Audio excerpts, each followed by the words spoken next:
అందరికీ నమస్కారం. నా పేరు Dhananjayarao. Welcome to Kakatiya academy rapid revision program.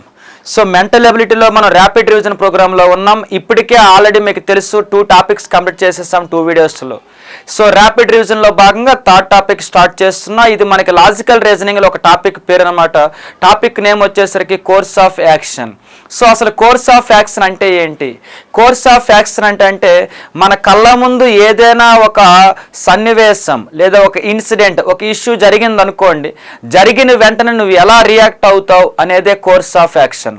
So suppose చెప్పాలంటే నీ కళ్ళ ముందే ఒక పర్స్ దొరికింది అనుకుందాం, మనీ పర్స్. వెంటనే నువ్వు ఎలా రియాక్ట్ అవుతావని కానీ, లేదా నీ కళ్ళ ముందే ఒక ప్రమాదం జరుగుతుంది అనుకోండి, నువ్వు ఎలా రియాక్ట్ అవుతావని కానీ, నీ కళ్ళ ముందే ఒక సింపుల్గా చెప్పాలంటే చిన్నపిల్లని ఎవరినో కొడుతున్నారు అనుకుందాం, అప్పుడు నువ్వు ఎలా రియాక్ట్ అవుతావని కానీ. అంటే మిగిలినటువంటి ఫస్ట్ 2 వీడియోస్తో పోలిస్తే ఇది అంత బలమైనటువంటి కాన్సెప్ట్ అయితే కాదు, normal concept. So course of action అంటే ఒక సన్నివేశం ఆర్ ఒక సమస్య ఆర్ ఒక ఇష్యూ జరిగిన వెంటనే నువ్వు ఎలా రియాక్ట్ అవుతావు అని తెలుసుకోవడమే కోర్స్ ఆఫ్ యాక్షన్ అంటే. సో ఇది చెయ్యాలి అంటే సొంతంగా ఎలా పడితే అలా రియాక్ట్ అవుతాం. సో ఇక్కడ అలా కుదరదు, కొన్ని రూల్స్ ఉంటాయి. సో కోర్స్ ఆఫ్ యాక్షన్ అంటే ఏంటంటే, సపోజ్ ఒక ఇన్సిడెంట్ నీ కళ్ళ ముందు జరిగింది అనుకుందాం, ఓకేనా? అప్పుడు నువ్వు ఎలా రియాక్ట్ అవుతావు కదా అడుగుతారు వీళ్ళు. అడిగేటప్పుడు నువ్వు ఎలా రియాక్ట్ అవుతావు చెప్పేటప్పుడు ఏం చేయాలంటే, నువ్వు రియాక్ట్ అయ్యే విధానం ఉంటుంది కదా, ఒకటి నువ్వు చేసే పని అనేది అక్కడ జరుగుతున్నటువంటి ఒక అంశానికి సొల్యూషన్ అయి ఉండాలి. లేదనుకోండి, కనీసం అక్కడ ఒక ప్రాబ్లం జరుగుతున్నప్పుడు వాటికి నువ్వు చేసే పని అనేది లేదా నీ కోర్స్ ఆఫ్ యాక్షన్ అనేది నష్టాన్ని తగ్గించేలా ఉండాలి. అంతేకాని నష్టాన్ని పెంచేలా అయితే మాత్రం అస్సలు కోర్స్ ఆఫ్ యాక్షన్ ఉండకూడదు. చిన్న ఎగ్జాంపుల్ చెబుతున్నా చూడండి. నీ కళ్ళ ముందు ఒక 2 బైకుల యాక్సిడెంట్ జరిగింది అనుకుందాం, ఓకే? వాళ్ళు కాస్త క్రింద పడిపోయారు. మనకు అర్థమైంది ఒక వ్యక్తికి వచ్చేసరికి బ్లీడింగ్ అవుతుంది అని చెప్పేసి. ఇప్పుడు నువ్వు చేసే సొల్యూషన్ ఎలా ఉండాలంటే, నీకు క్లారిటీగా ఫస్ట్ ఎయిడ్ మీద అవేర్నెస్ ఉందనుకోండి, మీరు డైరెక్ట్గా ఫస్ట్ ఎయిడ్ అతనికి చేస్తే పర్లే. అప్పుడేమైంది, కొంచెం వరకు ఏమవుతుందంటే బ్లీడింగ్ కంట్రోల్ అవుతుంది. నీకు అసలు వాటి మీద అవేర్నెస్ లేకుండానే ఏం చేయొచ్చు, ఫస్ట్ ఎయిడ్ చేసేస్తున్నారు అనుకోండి, ఏకంగా నువ్వు చేసే పని అతనికి ఇంకా నష్టం ఎక్కువ కలిగించి ఇంకా బ్లీడింగ్ పెరిగిపోవచ్చు. అది కరెక్ట్ కాదు కోర్స్ ఆఫ్ యాక్షన్లో. లేదు నీ వల్ల కాదా, అంబులెన్స్కి ఫోన్ చేయి. అంటే నువ్వు చేసే పని ఒకటి అంబులెన్స్ అయినా మంచి సొల్యూషనే. లేదు నీకు ఫస్ట్ ఎయిడ్ అవేర్నెస్ ఉంటే, నువ్వు చేసే పని కరెక్ట్గా ఉంటే నువ్వు ఫస్ట్ ఎయిడ్ చేసి అతను బ్లీడింగ్ కంట్రోల్ చేసేలా అయినా సరే మంచి విషయమే. కానీ నీకు తెలిసి తెలియకుండా నువ్వు మాత్రం అటువంటి పనులు చేసేటప్పుడు అతను ఇంకా బ్లీడింగే చనిపోయాడు అనుకోండి, అది కోర్స్ ఆఫ్ యాక్షన్ అవ్వదు. అంటే కోర్స్ ఆఫ్ యాక్షన్ అంటే ఒక సమస్య జరిగినప్పుడు నువ్వు ఇచ్చే సొల్యూషన్, నువ్వు ఇచ్చే రియాక్షన్ ఎలా ఉండాలంటే, ఒకటి ఆ సమస్యకి పూర్తిగా సొల్యూషన్ ఇవ్వాలా, లేదా ఆ సమస్య యొక్క నష్టాన్ని కొంతైనా తగ్గించాలి. కానీ ఎట్టి పరిస్థితుల్లో కూడా సమస్య యొక్క నష్టాన్ని పెంచకూడదు. సో నీ మైండ్లో 2 పాయింట్లు ఉంచండి. ఒకటి వచ్చేసరికినేమో సమస్యకి పూర్తిగా సొల్యూషన్ ఇవ్వగలగాల. అక్కడ యాక్సిడెంట్ జరిగితే అతను పూర్తిగా హాస్పిటల్లో కూర్చోబెట్టగలగాల డాక్టర్స్ ముందు, అది మంచి సొల్యూషన్. లేదా సమస్య యొక్క నష్టాన్ని తగ్గించగలగాల. అంటే అతనికి అక్కడ యాక్సిడెంట్ అయింది వదిలేస్తే ఎక్కువ బ్లీడింగ్ జరిగి చనిపోయే స్టేజ్కి వచ్చే అవకాశం ఉంటుంది. అప్పుడు లేదా నువ్వు ఇన్వాల్వ్ అయ్యావు అనుకోండి, ఇన్వాల్వ్ అయ్యి ఫస్ట్ ఎయిడ్ చేస్తే కొంతవరకు సొల్యూషన్ దొరకవచ్చు. అసలు నీకు అవేర్నెస్ లేకుండా కానీ నువ్వు ఫస్ట్ ఎయిడ్ చేశారనుకోండి, అతను ప్రాణానికి వస్తుంది అనమాట. కాబట్టి నువ్వు చేసే పని నీకు ఫస్ట్ ఎయిడ్ తెలిస్తే అతనికి కొంతవరకు ఫస్ట్ ఎయిడ్ చేస్తే పూర్తి ప్రాణం కాపాడుతామో తెలియదు, కానీ బ్లీడింగ్ అయితే కంట్రోల్ చేసి సమస్య నష్టాన్ని కొంత తగ్గిస్తాం. అంటే ఒకటి నువ్వు చేసే పని పూర్తిగా సొల్యూషన్ ఇవ్వాలా, లేదా కొంతవరకు నష్టాన్ని తగ్గించినా పర్లేదు, వాటినే కోర్స్ ఆఫ్ యాక్షన్ అంటారు. ఎట్టి పరిస్థితుల్లో నువ్వు చేసే పని అనేది ఇంకా ఇంకా ఇంకా కాంట్రవర్సీ, ఇంకా నష్టం పెంచకూడదు. అదొక్కటి మైండ్లో ఉంటే చాలు, టాపిక్ చేసేవచ్చు. ఇప్పుడు ఫస్ట్ క్వశ్చన్కి వస్తున్నా చూడండి. స్టేట్మెంట్: ఒక 10 సంవత్సరాల వయసు కలిగిన బాలుడు ఒక వ్యక్తి పర్సును బస్సులో దొంగతనానికి ప్రయత్నించి దొరికిపోయాడు. ఇక్కడ చాలా కీ పాయింట్స్ ఉన్నాయి. ఒకటి వచ్చేసరికినేమో 10 years అని చెప్పాడు, ఇది ఒక కీ పాయింట్ అవుతుంది, ఓకే? అలాగే నెక్స్ట్ వచ్చేసరికి నేమో ఇందులోనే చూడండి, ఒకటి 10 years కదా. రెండోది వచ్చేసరికి నేమో అతను బస్సులో పర్సన్ దొంగతనానికి ప్రయత్నించాడని చెప్పారు తప్ప దొంగతనం చేసేసాడు పట్టుకొని పారిపోయాడని చెప్పడం వల్ల ప్రయత్నిస్తూ దొరికిపోయాడు అనమాట. ఇప్పుడు నువ్వు ఏ పని చేస్తావు అది కూడా వాళ్ళే చెబుతారు, అందులో ఏది రైట్ అయితే అది చూడాలా. కానీ మీకు నేను చెప్పాను రెండు రూల్స్. ఒకటి, సమస్య యొక్క నష్టాన్ని పూర్తిగా తగ్గించాలా, లేదా కనీసం సొల్యూషన్ ఇచ్చినా సరిపోతుంది అనమాట. ఫస్ట్ వన్ చూడండి, ఆ బాలుని చైల్డ్ వెల్ఫేర్ సొసైటీకి అప్పగించాలి అన్నారు. జనరల్గా మనం మాట్లాడుకుందాం, అతను దొంగతనానికి ప్రయత్నించి దొరికిపోయాడు. ఓకే, నువ్వు తీసుకెళ్లి చైల్డ్ వెల్ఫేర్కి అప్పగిస్తానంటున్నావు, అతనికి పేరెంట్స్ లేరని నీకు చెప్పారా? చెప్పలేదు. నువ్వు పొరపాటున కానీ అతను తీసుకున్న చైల్డ్ వెల్ఫేర్కి అప్పగించారు అనుకోండి, అప్పుడు వాళ్ళ పేరెంట్స్ వచ్చి నీతో మాట్లాడతారు చాలా నీట్గా అనమాట. అప్పుడు ఏమైతుంది, సమస్య నష్టం పోగా నష్టం జరగకపోగా ఏమైంది, నీకు నష్టం ఎక్కువైపోద్ది అనమాట. కాబట్టి ఇటువంటి కాంట్రవర్సీ పనులు ఉండకూడదు అనమాట నువ్వు చేసే పనిలో. రెండవది వచ్చేసరికి ఆ బాలుని దండించాలి. దండించడం అంటే కొట్టడం. కొట్టే అధికారం నీకు లేదు, నీ పర్స్ అయినా కూడా నువ్వు కొట్టే అధికారం లేదు. అర్థమవుతుందా? సో ఇది రాంగే, ఇది కరెక్ట్ కోర్స్ ఆఫ్ యాక్షన్ కాదు. రెండవది వచ్చేసరికి చైల్డ్ వెల్ఫేర్ సొసైటీకి అప్పగిస్తే ఒకవేళ వాళ్ళ పేరెంట్స్ ఉంటే అది ఇంకా కాంట్రవర్సీ అవుతుంది. కాబట్టి రెండు రాంగ్ అనమాట. ఇలా కాంట్రవర్సీ కాకుండా సొల్యూషన్ ఇస్తే సరిపోతుంది. సెకండ్ వన్ చూడండి, స్టేట్మెంట్, మహిళా వివక్షత ఎప్పటికీ దేశంలో ప్రధాన సమస్యగా కలదు అని ఇచ్చారు. ఓకేనా? కోర్స్ ఆఫ్ యాక్షన్ 1, రాజకీయ నాయకులకు అక్షరాస్యత లేకపోవడం అని ఇచ్చారు. సో వీళ్ళు చెబుతుంది ఏంటంటే మహిళా వివక్షత ఎప్పటికీ దేశంలో ప్రధాన సమస్యగా కలదు అంటే నువ్వు సొల్యూషన్ ఏం చెబుతున్నావు అనుకున్నారు? ఎందుకు కోర్స్ ఆఫ్ యాక్షన్, రాజకీయ నాయకులు అక్షరాస్యత లేదు అందుకే మహిళా వివక్షత పెరుగుతుంది అంటున్నావు. కానీ చదువుతో సంబంధం లేకుండా ఎంతో మంది రాజకీయ నాయకులు ఏం చేస్తారు, అక్షరాస్యత కోసం కృషి చేస్తారు. కాబట్టి ఇది కాంట్రవర్సీ, మంచి కోర్స్ ఆఫ్ యాక్షన్ కాదు అది. సెకండ్ వన్, మహిళా వివక్షత తగ్గించడం కోసం మహిళల్లో నిరక్షరాస్యతను రూపుమాపడానికి చర్యలు తీసుకోవాలి. ఇది కొంచెం బెటర్. ఎందుకని, నిరక్షరాస్యతను ఎప్పుడైతే రూపుమాపుతావో వాళ్ళకి నాలెడ్జ్ పెరుగుతుంది. నాలెడ్జ్ పెరిగి వాళ్ళ గురించి వాళ్ళు ఏం చేయాలో, వాళ్ళ హక్కులేంటి వాళ్ళకి తెలుస్తుంది. ఇది మంచి సొల్యూషన్ అవుతుంది అక్షరాస్యత పెంచడానికి.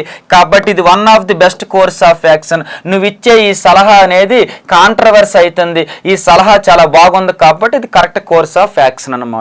సో క్వశ్చన్ నెంబర్ 2 అయిపోయింది కదా. క్వశ్చన్ నెంబర్ 3కి వస్తున్నాం చూడండి. Course of action question number 3 ఏం చెబుతుంది, అభివృద్ధి చెందుతున్న దేశాల్లోని, డెవలప్ అవుతున్న దేశాలు ఇవి, అభివృద్ధి చెందుతున్న దేశాల్లోని నగరాల్లో ప్రధానంగా డయేరియా, అతిసారం మరియు పరాన్నజీవి పురుగుల వలన 5 సంవత్సరాల కంటే తక్కువ వయసు ఉన్నటువంటి 5 సంవత్సరాల కంటే తక్కువ వయసు ఉన్న పిల్లలు చనిపోతున్నారని ఇటీవల ఒక అధ్యయనం చూపిస్తుంది. అంటే వాళ్ళు చెబుతున్న వాటిలో అభివృద్ధి చెందుతున్న దేశాల్లో, అది కూడా ముఖ్యంగా నగరాల్లో, అది కూడా డయేరియా, అతిసారం, పరాన్నజీవి పురుగుల వలన 5 years కంటే తక్కువ ఏజ్ ఉన్న వాళ్ళు చనిపోతున్నారని చెబుతున్నారు. మీకు తెలుసా 3 వ్యాధులకు కారణం అపరిశుభ్రత అని. అంటే అభివృద్ధి చెందుతున్న దేశాల్లో, నగరాల్లో అపరిశుభ్రతగా ఉండటం వల్లనే ఇవన్నీ జరుగుతున్నాయని చెబుతున్నారు వాళ్ళు. దానికి సొల్యూషన్ ఏం చెబుతావు నువ్వు? చూడండి, ఫస్ట్ వన్, అభివృద్ధి చెందుతున్న దేశాల ప్రభుత్వాల నగరాల్లో పరిశుభ్రత పరిస్థితిని మెరుగుపరచడానికి చర్యలు తీసుకోవాలి. మంచిదే కదా, దీనికి కారణమే అపరిశుభ్రత. సో ఆటోమేటిక్గా పరిశుభ్రత పరిస్థితులు తీసుకొస్తే కొంతవరకు తగ్గుతాయి. మంచి సొల్యూషన్ చెబుతున్నావు నువ్వు.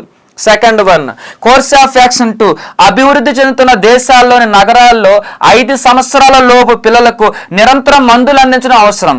మీకు తెలుసు, డెవలప్ అవుతున్న దేశాల్లో ల్యాక్ ఆఫ్ మెడిసిన్స్, మందులు లేకనే చనిపోతారు. నిజంగా పెద్ద వ్యాధులు కాదు ఇవి, కానీ కంటిన్యూగా మందులు అందించకపోతే, సపోజ్ డయేరియా, అతిసారం ఇవన్నీ కూడా నార్మల్ ఫుడ్ పాయిజన్ లాంటివి, లేకపోతే వాటర్ పొల్యూషన్ లాంటివి. సో ఇది సరిగ్గా మెడిసిన్స్ అందించకపోతే 2 రోజుల్లో పిల్లలు చనిపోతారు. కానీ అదే మెడిసిన్స్ అందిస్తే వాళ్ళు బతుకుతారు. మంచి సొల్యూషనే. సో ఈ 2 సొల్యూషన్స్ కూడా మంచి సొల్యూషన్స్. ఇక్కడ బోత్ ఆర్ రైట్ అనమాట. ఇలా సలహాలు ఇవ్వాలి, కాంట్రవర్సీ కాకుండా సొల్యూషన్ ఇచ్చేలాగా. Next one, question number 4, statement, ఒక కంపెనీ ఇన్ఛార్జ్ అధికారి దాయబడిన కొంత డబ్బు కనిపించకుండా పోయిందని భావించాడు. చూడండి, ఇతని ఇన్ఛార్జ్ ఆఫీసర్ ఒకటి పోయిందని భావించాడు. రెండోది, ఇవి కీలక పాయింట్లు.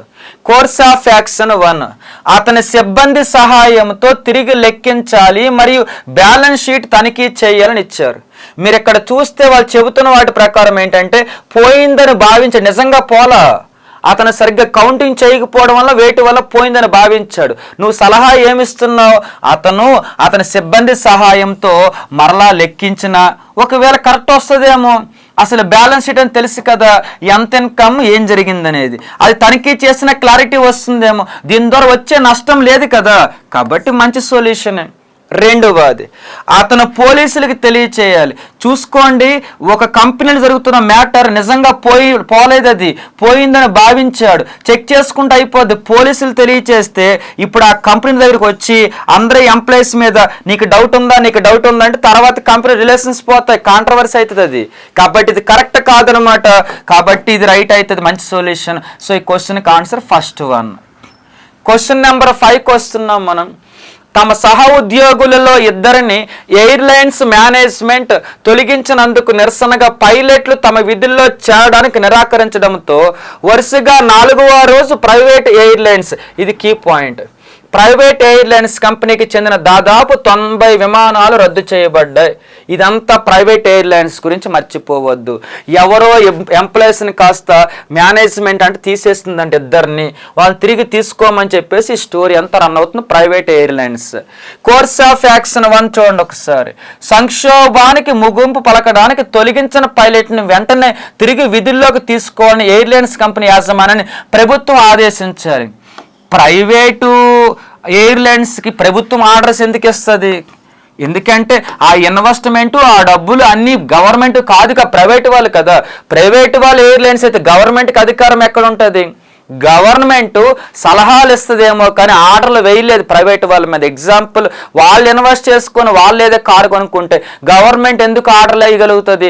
గవర్నమెంట్ చెబుతుంది అనమాట, ఇవి ఉండకపోతే ప్రజలకు మంచిది, ఇవి ఉంటే ఇవి పాజిటివ్ చెబుతుంది తప్ప ఇలా చేశారనుకోండి ఈ ప్రైవేట్ యాజమాన్యం కాస్త మా మేనేజ్మెంట్ వ్యవహారాల్లో కాస్త గవర్నమెంట్ ఇన్వాల్వ్ అయింది కాబట్టి గవర్నమెంట్ మీద కేసుకి వెళ్తారు ఏకంగా కోర్టుకి. అది ఇంకా కాంట్రవర్సీ, అది నీ సలహా బాలేదు కాబట్టి ఇది తప్పు.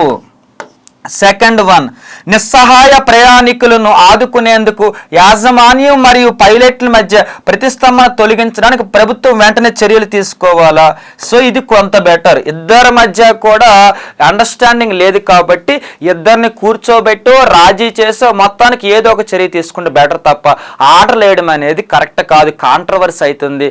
కోర్స్ ఆఫ్ యాక్షన్ కింద రెండవది బెటర్, నెగిటివ్ ఏమి లేదనమాట. నెక్స్ట్ క్వశ్చన్ నెంబర్ 6కి వస్తున్న స్టేట్మెంట్.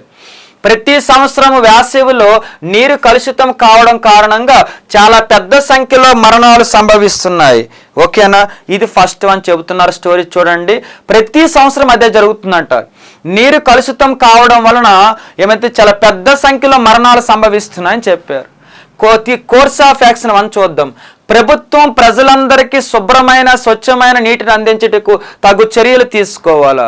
సో ఇది బెస్టే కదా, ఎందుకని గవర్నమెంటే మంచి వాటర్ ఇస్తే అసలు అటువంటి కలుషితం అవ్వాల్సిన అవసరమే లేదు కాబట్టి మంచి సలహా ఇచ్చారు.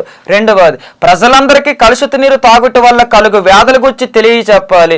అంతే కదా, అవేర్నెస్ ఇస్తే వాళ్ళు ఆ వాటర్ తాగరు, ఆల్టర్నేటివ్ సొల్యూషన్ చూసుకుంటారు, మరణాలు తగ్గుతాయి. ఇది మంచి సొల్యూషనే. వాళ్ళకి అవేర్నెస్ లేకపోవడం ఉన్న వాటర్ అని తాగేస్తే అలాగే జరుగుతుంది అనమాట, ప్రాబ్లమ్స్ వస్తాయి. కాబట్టి 2 సొల్యూషన్స్ కూడా మంచి సొల్యూషన్స్ అవుతాయి. అయిపోయిందా? నెక్స్ట్ వన్కి వస్తున్నాం మనం. Question number 7 statement. పార్లమెంట్లో కొత్త బడ్జెట్ ప్రవేశపెట్టేటకు 1 నెల ముందర ఆర్థిక మంత్రి రాజీనామా సమర్పించనని ఇచ్చారు. గుర్తుపెట్టిన కీలక పాయింట్ ఏంటంటే ఆర్థిక మంత్రి ఒకటి, రెండవ దశకి నెల ముందర మరొకటి. ఈ 2 కీలక పాయింట్లు. తీసుకోవలసిన చర్య 1, ఆ రాజీనామాను ఆమోదించి వేరే వ్యక్తిని ఆర్థిక మంత్రిగా నియమించాలి. బేసికల్గా నెల ముందర బడ్జెట్ ప్రవేశపెట్టడం, నెల ముందర ఆ రాజీనామా ఇస్తే ఆర్థిక మంత్రి రాజీనామా ఇస్తే ఎవరు బడ్జెట్ ప్రవేశపెడతారు? దాని మీద కమాండ్ ఎవరికి ఉంటుంది? నువ్వు చెప్పే సలహా కాస్త అనవసరంగా మంచి బడ్జెట్ ప్రవేశపెట్టడం ఆగిపోద్ది. ఎందుకని? ఇంతకాలం ఉన్నవారు తెలిసి ఏం జరిగిందనేది. వెంటనే నెల ముందు వస్తే వాళ్ళకి తెలియదు, దానివల్ల ఆ బడ్జెట్ సరిగ్గా రాదు, దీనివల్ల మంచి అవుట్పుట్ రాదు, కాంట్రవర్సీ అవుతుంది కాబట్టి రాంగ్. సెకండ్ వన్, తీసుకోవాల్సిన చర్య 2, ఆ రాజీనామాని ఆమోదించకూడదు. నిజమే కదా, వెంటనే ఆమోదించకూడదు. ఎందుకంటే వెంటనే ఆమోదిస్తే మాత్రం రాజీనామా వాళ్ళు రిజైన్ చేసేస్తున్నారు. దానివల్ల ఆర్థిక మంత్రి ప్లేస్ ఖాళీ అవుతుంది. నెల ముందు వచ్చిన వాళ్ళకి ఏం తెలియదు అనమాట, బడ్జెట్ సరిగ్గా రాదు అనమాట. సో సెకండ్ వన్ బెస్ట్ అవుతుంది. ఇక్కడికి మనకి ఎన్ని క్వశ్చన్స్ అయిపోయినాయంటే 7 క్వశ్చన్స్ అయిపోయినాయి ఈ యొక్క కాన్సెప్ట్లో. 8th క్వశ్చన్కి వస్తున్నది చూడండి. అయితే వీటికి సంబంధించి ప్రాక్టీస్ చాలా ఇంపార్టెంట్. ప్రాక్టీస్ చేయాలి అంటే మెంటల్ ఎబిలిటీ సంబంధించి ప్రాక్టీస్ పేపర్స్ బుక్లెట్ ఆల్రెడీ మనం రాసాం. కాకతీయ అకాడమిక్ పబ్లికేషన్స్ నుంచి అయితే మార్కెట్లో ఉంది. కాబట్టి మీకు కావాల్సిన వాళ్ళు ఆ పుస్తకాన్ని తీసుకోండి. దానివల్ల మీకు ఏమైందంటే ఈ ర్యాపిడ్ రివిజన్లో ఫాస్ట్ కంటెంట్ అండ్ ఆ ప్రాక్టీస్కి అది ఉపయోగపడుతుంది. దానివల్ల మంచి అవుట్పుట్ వస్తుంది. ఇది కాకుండా ప్రాక్టీస్ పేపర్లో ఉన్న ప్రతి పేపర్ కూడా February 1st నుంచి రోజుకు ఒక పేపర్ చొప్పున ఎక్స్ప్లెయిన్ చేయబడుతుంది. దానివల్ల అవుట్పుట్ ఇంకా బాగా వస్తుందన్నమాట. ఓకేనా, ఇక్కడికి వచ్చేసేయండి చూడండి. ప్రకటన, ఒక కంపెనీ యొక్క అకౌంట్ సెక్షన్లో కొన్ని పెద్ద తప్పులు కనుగొనబడినాయి. చూడండి, అకౌంట్ సెక్షన్లో జరిగింది ఒక పెద్ద మిస్టేక్స్ కాస్త అకౌంట్లో కనిపిస్తున్నాయి. కోర్స్ ఆఫ్ యాక్షన్ 1 ఏం యాక్షన్ తీసుకుంటే బెటర్ అంటారు? మంచి సామర్థ్యం గల ఆడిటర్స్ జట్టును అకౌంట్స్ పరిశీలించేటకు గాను నియమించాలి అని చెప్పన్నారన్నమాట. ఇక్కడ మిస్టేక్ జరిగినాయి కాబట్టి, వీటిని పెద్ద మిస్టేక్స్ కాబట్టి సామర్థ్యం గల అకౌంటర్స్ ఉంటే మాత్రమే ఏమవుతుంది, ఆటోమేటిక్ అవుట్పుట్ బాగా వస్తుంది. మంచి సొల్యూషన్ అది. సెకండ్ వన్, తీసుకోవాల్సిన చర్య 2, ఆ తప్పులకు సంబంధించిన కారణముగా అందరు ఉద్యోగులకు షోకాజ్ నోటీస్ జారీ చేయాలి. నీకు ఇంకా క్లారిటీగా తెలియదు ఎందులో మిస్టేక్స్ జరిగినాయో. అకౌంట్ సెక్షన్లో పెద్ద తప్పులు కనుగొనబడినాయి, అంతేగాని పర్ఫెక్ట్గా ఇది తప్పు ఇది కాదని మనకు తెలియడం లేదు. కానీ ఒక విషయం తెలిసింది ఏమని, ఆ అకౌంట్ సెక్షన్లోనే మిస్టేక్స్ అని. కాబట్టి ఆ మిస్టేక్స్ను గుర్తించి షోకాజ్ నోటీస్ ఇస్తే అరెస్ట్ ఏం కాదు కదా, వచ్చి ఎక్స్ప్లెనేషన్ అడుగుతున్నాం అంతే. ఏం జరిగింది అసలు, మీరు ఈ అకౌంట్ సెక్షన్లో ఇందులో ఏం మిస్టేక్స్ ఉన్నాయి, కారణం ఎవరైనా అడుగుతాం అంతే. నెగిటివ్ ఏం కాదు. దానివల్ల కూడా ఆ అకౌంట్ సెక్షన్లో మిస్టేక్స్ ఏం జరిగినాయి తెలుస్తుంది.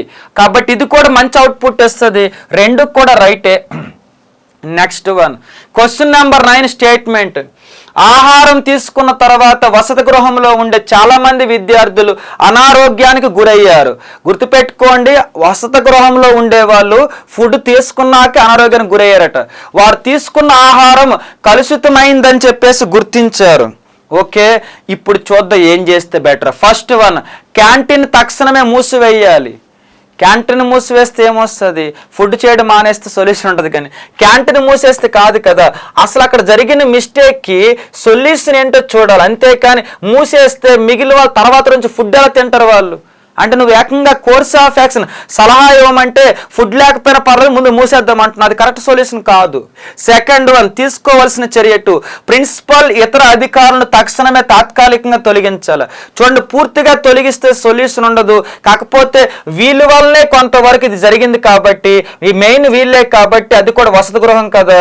సో తాత్కాలికంగా తొలగించామనుకోండి, తక్షణమే తాత్కాలికంగా తొలగిస్తే అవుట్పుట్ వస్తుందా అంటే, అక్కడ వచ్చేసరికినేమో వాళ్ళు అనారోగ్యానికి గురయ్యారు, కలుషితమైన ఆహారం తీసుకున్నారని తెలుస్తుంది. సో మనకు కావాల్సిన వీళ్ళని తొలగిస్తే ఫుడ్ ఏ మంచిది రాదు. ఇక్కడ విషయం అది కాదు, దీనికి గల కారణాలు కనుక్కోవాలి వీళ్ళ నుంచి. కానీ వాళ్ళకి కావాల్సిందంటే మంచి ఫుడ్. సొల్యూషన్ ఎలా ఉండాలంటే, వసతి గృహంలో ఫుడ్ ప్రాబ్లం, హెల్త్ ప్రాబ్లం, వీలైతే వాళ్ళని హాస్పిటల్లో జాయిన్ చేయాలా, వీలైతే మంచి ఫుడ్ ఇవ్వాలా, వీలైతే వెంటనే మంచి మరలా టీంని ఏర్పాటు చేసి మనకి వల్ల వసతి గృహంలో మంచి ఫుడ్ అందించాలి. అవి మంచి సొల్యూషన్స్ అయితే.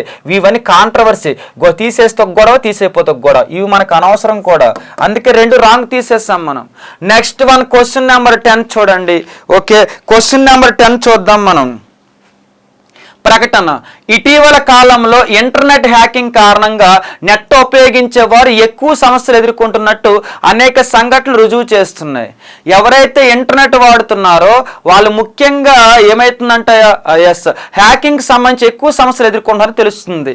కోర్స్ ఆఫ్ యాక్షన్ 1, ప్రభుత్వ యంత్రాంగం దీనిపై ప్రత్యేక దృష్టి పెట్టి హ్యాకింగ్ చేయటంలో బాధ్యులైన వారిని వెంటనే కటకటాల వెనక్కి పంపాలని ఇచ్చారన్నమాట.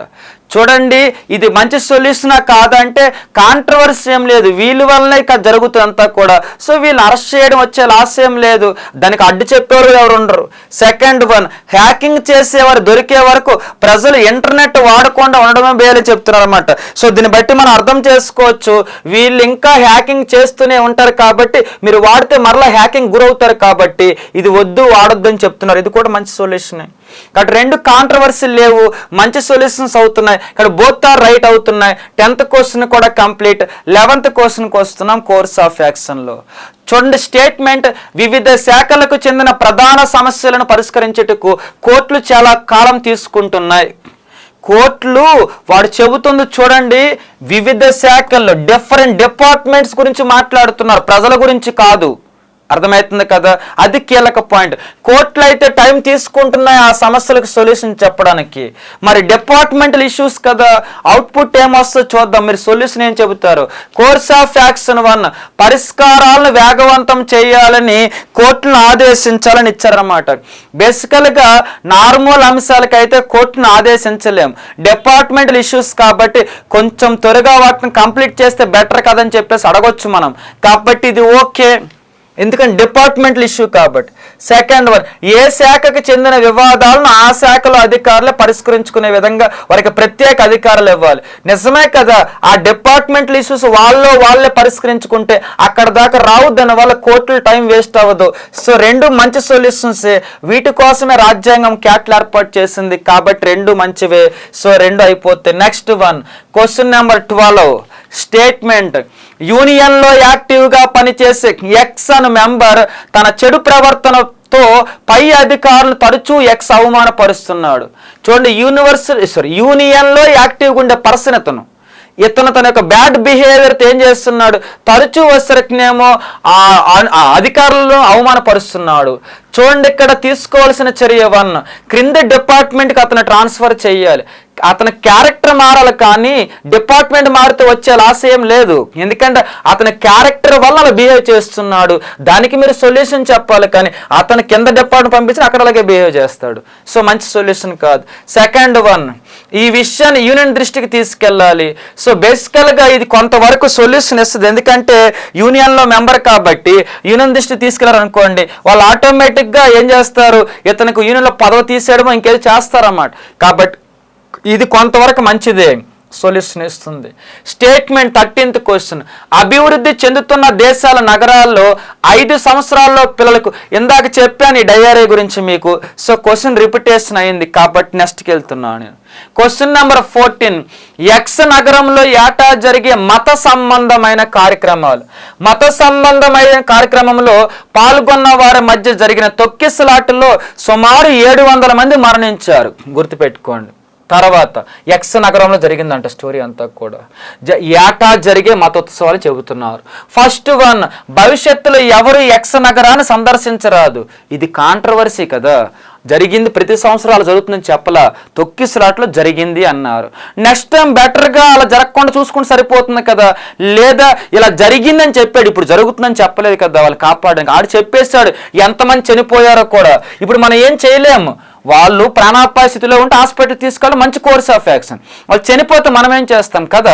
కాబట్టి దీని కోర్స్ ఆఫ్ యాక్షన్ ఏమై ఉండాలి, ఆ నగరానికి మత సంబంధ కార్యక్రమం కాబట్టి నెక్స్ట్ టైం జరిగేటప్పుడు మంచిగా జరగాలి తప్ప, సెక్యూరిటీ ఎక్కువ పెంచుకోవాలి తప్ప నగరానికి వెళ్ళకూడదు, ఇటువంటి మాటలు చెప్పకూడదు, ఎందుకని ఇది కాంట్రవర్సీ అవుతుంది. సెకండ్ వన్, తీసుకోవాల్సిన చర్య 2, ఆ నగర పాలనా సంబంధిత అధికారులు రాబోయే సంవత్సరంలో భక్తులు సమావేశమయ్యే విధానం, వారు కదిలే పద్ధతిని అతి జాగ్రత్త పథకం ప్రకారం నిర్వహించాలి. సరిగ్గా మెయింటైన్ చేస్తుంటే కష్టాలు వచ్చి ఉండేవి కాదు కదా. జనం ఎంత వస్తారో ముందు ఊహించాలి, డిపార్ట్మెంట్స్ వచ్చిన తర్వాత వాళ్ళ సౌకర్యం ఎలా కల్పించాలో ముందే వీళ్ళు ప్లాన్ వేసుకోవాలి. ఒకవేళ జనం ఒకేసారి ఎక్కువ వస్తే వాళ్ళకి ఏం చేస్తే బెటర్, ట్రాఫిక్ కంట్రోల్ అది కూడా చూసుకోవాలి వీళ్ళు. ఇవన్నీ వీళ్ళ పని, అధికారుల పని, వీళ్ళ పనే అది కాబట్టి వీళ్ళు ముందు ప్లాన్ వేసుకుంటే చనిపోయేవారు కాదు. నెక్స్ట్ ఇయర్ నుంచి ఆ ప్లాన్ వేసుకుంటే ఈ నష్టం జరగదు కాబట్టి మంచి సొల్యూషన్. క్వశ్చన్ నెంబర్ 15 స్టేట్మెంట్, ఈ మధ్య మోటార్ సైకిల్ ప్రమాదాలు ఎక్కువగా జరుగుతున్నాయి. తీసుకోవాల్సిన చర్య 1, మోటార్ సైకిల్ నడిపేవారు హెల్మెట్ వాడేటట్లు సంబంధిత అధికారులు ప్రోత్సహించాలి. మోటార్ సైకిల్ ప్రమాదాలు ఏమైతే కింద పడితే ఆటోమేటిక్గా తలకు ప్రమాదం ఉంటుంది కాబట్టి హెల్మెట్ వాడితే కొంచెం అవుట్పుట్ బాగానే వస్తుంది. ఐ మీన్ చనిపోరు, వీలైతే దెబ్బలు తగిలినా కూడా ప్రాణ పరిస్థితి తగ్గుతుంది. సో కొద్దిగా సొల్యూషన్ ఇచ్చింది కదా. రెండోది, మోటార్ సైకిల్ నడిపేవారు అతి వేగంగా నడపకుండా నియంత్రించాలా. అసలు యాక్సిడెంట్ కారణం అతి వేగం కాబట్టి రెండు మంచి సొల్యూషన్స్. అంటే లాజికల్ రీజనింగ్లో కోర్స్ ఆఫ్ యాక్షన్ చాలా ఈజీ అని మీకు అర్థం కావాలా. దేంతో పోలిస్తే అజంప్షన్స్ ఐ మీన్ ఊహనలకును అలాగే ఆర్గ్యుమెంట్స్ వాదనలతో పోలిస్తే. ఓకే, ర్యాపిడ్ రివిజన్ ప్రోగ్రాంలో 3వ వీడియో కూడా కంప్లీట్ చేసేసాం. 3వ క్లాస్ కూడా చూస్తూ సిలబస్ కూడా అయిపోతుంది. మీరు బాగా ఉపయోగించుకుంటే మాత్రం మంచి మార్క్స్ వస్తాయి. మరి వీటికి ప్రాక్టీసే కీలకం. ఓకే, చాలా ఇంపార్టెంట్ ప్రాక్టీస్కు సొల్యూషన్ ఏమైనా ఉంది అంటే మాత్రం ఎస్, నేనే కాకతీయ అకాడమీ పబ్లికేషన్స్లో అంటే మన పబ్లికేషన్ ఒక పుస్తకం రాశాను అనమాట. సో ఆ పుస్తకం మెంటల్ ఎబిలిటీ మామూలు బుక్ కాదు, ఓన్లీ టెస్ట్ పేపర్లో మాత్రమే. అందులో starting logical reasoning practice questions ఒక 200 చేంజ్ ఇచ్చాను. అవి మీకు ఉపయోగపడతాయి. ఓకేనా. ఆ పుస్తకంలో లాస్ట్లో డేటా ఇంటర్ప్రిటేషన్ ప్రాక్టీస్ కోసం స్పెషల్గా ఇచ్చాను. మధ్యలో ఎలాగో టెస్ట్ పేపర్లు ఇచ్చాను. వాటికి ఫిబ్రవరి 1 నుంచి కూడా ఎవ్రీడే పాటు ఒక half an hour to 1 hour మధ్యలో ప్రతి పేపర్ ఎక్స్ప్లెనేషన్ ఉంటుంది. కాబట్టి మీరు పుస్తకం తీసుకున్నట్లయితే మీకు అదొక బెనిఫిట్ కూడా ఉంటుంది. సో ఎనీవే మంచి మార్కులు రావాలంటే మీకు ఇది వన్ ఆఫ్ ది సోర్స్ అవుతుంది. ఎందుకంటే ప్రెసెంట్ మెంటల్ ఎబిలిటీలో ఇటువంటి అవకాశాలు, ఇటు రీడింగ్, ఇటు ప్రాక్టీసు, అలాగే ఇటువైపు ఎక్స్ప్లెనేషన్ వీడియో, వాటితో పాటు వచ్చరికినేమో నార్మల్ ర్యాపిడ్ రివిజన్, ఇంత అవకాశాలు ఇంకెక్కడ లేవని మీకు తెలుసు, నాకు తెలుసు. ఉపయోగించుకున్న వాళ్ళకి ఉపయోగించుకున్నంత. ఓకే, మరి థ్యాంక్ యూ.